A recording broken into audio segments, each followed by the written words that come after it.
네, HDC 현대산업개발 붕괴 사고와 함께 건설업종이 동반 하락세를 보였습니다. 하지만 이런 건설업종의 주가 하락이 양호한 지표 그리고 기업의 실적에 비해서는 과도하게 내려갔다는 그런 의견도 없지 않습니다. 호재와 악재가 겹쳐 있는 건설업종에 대한 투자 전략을 세워보겠습니다. 현대차증권 김승준 연구위원께서 함께하십니다. 연구위원님 안녕하십니까? 네, 안녕하세요. 방금 말씀드린 대로 HDC 현대산업개발의 붕괴 사고 이후에 건설업종이 동반 약세를 보였습니다. 그러다가 일부 현대건설이라든가 HDC 산업개발제약고는 대부분 한 달 전에 주가로 다시 회복하는 모습도 보이고 있습니다. 자, 최근 우리 건설업종의 주가 수준 어떻게 보시는지 진단 부탁드립니다. 네, 사실상 건설업종의 주가는 지금 바닥 수준에 와 있다 이렇게 보고 있습니다. 그래서 밸류에이션 상에서 봤었을 때 사실상 2020년을 제외하고는 역사적 저점 수준이다 할 정도로 지금 굉장히 낮은 수준이다 이렇게 보고 있는 상황입니다. 그래서 지금 상황에서는 바텀 피싱 전략을 좀 추천을 드리는 바입니다. 네, 자 사실 이 연구위원뿐만 아니라 다른 증권사에서도 건설사들에 대해서 굉장히 저평가되어 있다라고 판단을 하고 있는데 그러기 위해서는 실적이나 또 앞으로의 전망도 잘 나와야 되지 않겠습니까? 앞으로 실적과 전망에 대해서는 어떻게 보고 계세요? 네, 실적과 전망 모두 지금 올해는 좋다라고 보고 있습니다. 그래서 4분기 실적 발표 때 대형 건설사들이 말했던 가이던스를 통해 놓고 보면은 올해 실적은 작년보다 더 좋을 수 있다 이렇게 말하고 있는 상황이고요.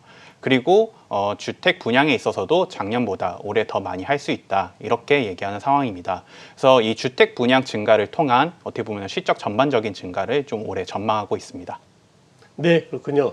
자, 최근에 또 우리 중대재해법 그리고 건설안전규제법 등 새로운 안전규제가 많이 나왔지 않습니까? 물론 건설업종 입장에서는 조금 불편하겠지만 또 전반적으로 그것이 옳다라고 보는 의견도 없지 않습니다. 자, 이 부분 과연 건설업종 수익성에 어떤 영향을 줄 것으로 보는지 진단 부탁드립니다.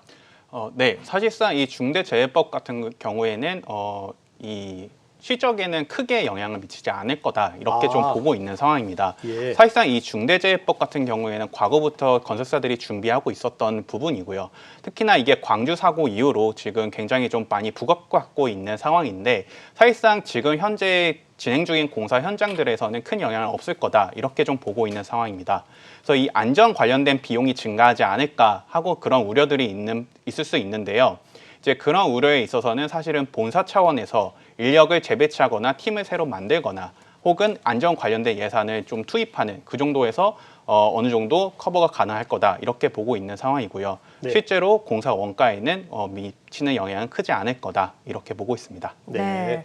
자, 규제 강화가 건설주에 미치는 영향은 다소 미미할 것이다라고 말씀을 하셨고요. 또 건설주 하면 저희가 또 대선 이슈를 빼놓지 않을 수가 없는데 대선 테마로 또 한때 건설주들 좀 들썩이기도 했었는데 지속성이 그렇게 오래 가지는 못했어요. 지금 대선이 한 달도 채 안 남은 상황에서 대선 모멘텀 좀 받을 수 있을지 그리고 그 이후에는 건설사들의 좀 주가 전망 어떻게 보고 계실까요?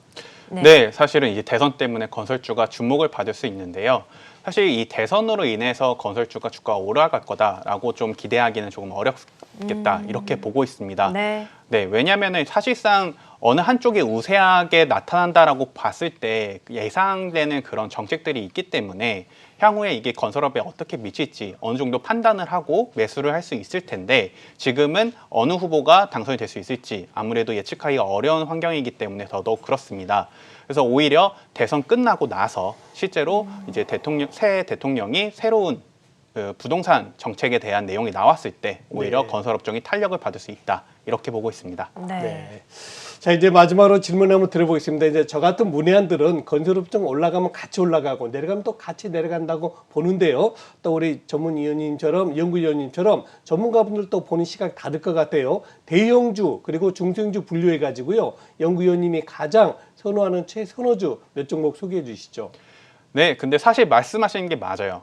건설업종은 대부분 같이 가면 같이 가고 같이 떨어지면 같이 떨어지는 게 많거든요. 네. 근데 하지만 이제 그 중에서 뭐가 좋을 거냐 항상 이게 그렇죠. 고민을 하게 되는 거고요. 네. 그래서 대형주에서는 제가 가장 추천드리는 종목은 이제 현대건설을 추천을 드리고 있습니다. 네. 그래서 아무래도 모든 건설사들이 사실은 업황도 좋을 거고 실적도 좋겠지만 이 현대건설 같은 경우에는 최근에 현대엔지니어링 상장 이라는 것 때문에 주가 하락에 어느 정도 영향을 미쳤었고요. 네. 그래서 엔지니어의 상장이 철회되면서 아무래도 이러한 악재들, 우려들은 그렇죠? 이제 해소가 네. 된 상황이기 때문에 충분히 상승 여력은 존재한다. 이렇게 보고 있습니다. 그래서 마찬가지로 다른 대형사로는 이제 삼성 엔지니어링, 뭐 대우건설도 추천을 드리는 바이고요. 중소형 건설사에서는 이제 코오롱 글로벌 그리고 금호건설을 추천을 드립니다. 그래서 중소형사들의 추천 이유는 사실은 대형사나 중소형사나 이 주택주에서는 큰 차이가 없습니다. 그럼에도 불구하고 대형주들은 이제 일찌감치 먼저 회복을 한 반면에 중소형사들은 회복이 좀 더딘 모습을 보이고 있죠. 예. 그래서 그만큼 어떻게 보면 상승 여력은 남아 있다. 그래서 더 올라갈 수 있는 룸은 있다. 이렇게 보고 있습니다. 네. 네. 제가 한 가지만 더 여쭤보고 싶은데요. 이제 대선이 이제 불과 뭐 한 달이 뭡니까? 20 며칠밖에 안 남았지 않습니까? 대선 지나고 나서 방금 이제 연구위원님 말씀해 주셨습니다만 대형주냐 중소형주냐 먼저 어떤 것을 조금 더 우리 투자자들이 관심을 가져야 될까요?